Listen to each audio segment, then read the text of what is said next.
Home is supposed to be the safe place, the place where families are secure from the often threatening outside world. But what's been growing inside the homes of some Albuquerque families has made them sick and desperate. Tim Maestas is on the trail of a toxic mold outbreak on tonight's special assignment. This is our address.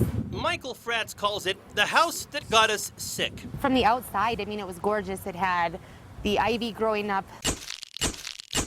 But inside, it was a different story. Water damage and evidence of mold, she believes, wore down her family's health. I would say within 2 to 3 months, we started noticing that we weren't feeling well. Michael, her husband Brian, and their 3 kids were living on Kirtland Air Force Base. They moved into the house in question back in February of 2011.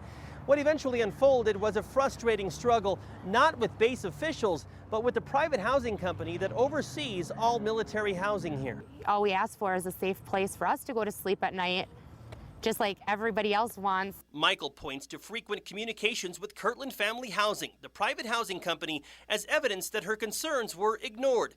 In a July 31st letter, the housing office stated multiple inspections of the home have not identified any water intrusion or mold-related problems. But Michael and her family didn't buy that, so they paid out of their own pockets for an independent inspection. Assegai Laboratories in Albuquerque found significant mold contamination at the home. Quite frankly, I've never seen them this high. Bill Biava conducted the testing. He says more than 3 million spores of Aspergillus penicillin were found in one wall of the master bedroom. He also found other types of mold inside the home. In this case, they were probably 3 times higher than what is considered for normal health. Biava also tested another home on Kirtland Air Force Base. My finger went right through it when we were in here poking around. The house where this woman was living with her husband and 3 kids. Ariel did not want us to use her real name or show her face. My kids were getting sick, like sick. That sampling confirmed the presence of Stachybotrys, which is the black mold that everybody gets concerned about. In the report for Ariel's home, Biava also declares significant mold contamination. Then he points to evidence indicating Kirtland Family Housing tried to cover up, literally. It's all caved in under there. Ariel and Michael showed us the mold beneath a layer of plywood installed over the bottom of the cabinet under Ariel's kitchen sink. That's all Stachybotrys. Ariel also says Kirtland Family Housing has repeatedly denied the presence of mold inside her home. They brought somebody in to do testing. They will not release their report to us. They keep telling us that it's negative. For both families, much of the frustration lies with how little the military can help. In the eyes of Kirtland Air Force Base, it's something the families and the private housing office have to work out on their own. In a statement, base officials told us the agreement between the base and the housing office does not provide the base the authority to oversee or manage maintenance activity in the home. This is Tim Maestas calling from Channel 13. The director of Kirtland Family Housing did not respond to our phone calls. Instead, we got a statement from the housing office's headquarters in El Paso, Texas.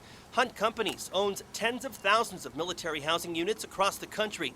Despite numerous letters referencing the family's concerns about mold contamination, the corporate spokesperson told us there have been no maintenance requests or complaints that have come in or are pending regarding the issue you mentioned. We've gone to base, the commanders, and we're like, we need help, help us. And you know, it's out of their hands. They can't help us because it's privatized housing. And then you go to privatized housing and they just are like, there's not an issue.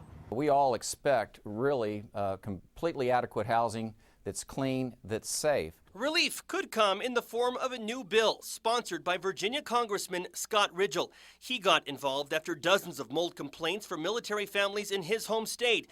The Military Housing Oversight and Accountability Act would grant military branches more oversight when it comes to housing on military bases.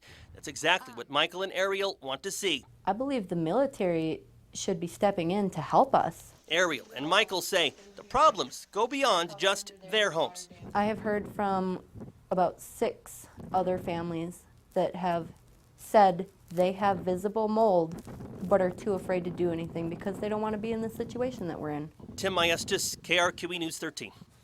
Well, guess what? After seeing our promotions for this story, the Hunt Company sent us another statement yesterday, now acknowledging that the families had indeed complained. Despite the independent evidence, however, Hunt still denies the mold problem. but they have moved the families into other houses and even cleaned their belongings, they say, to put them at ease.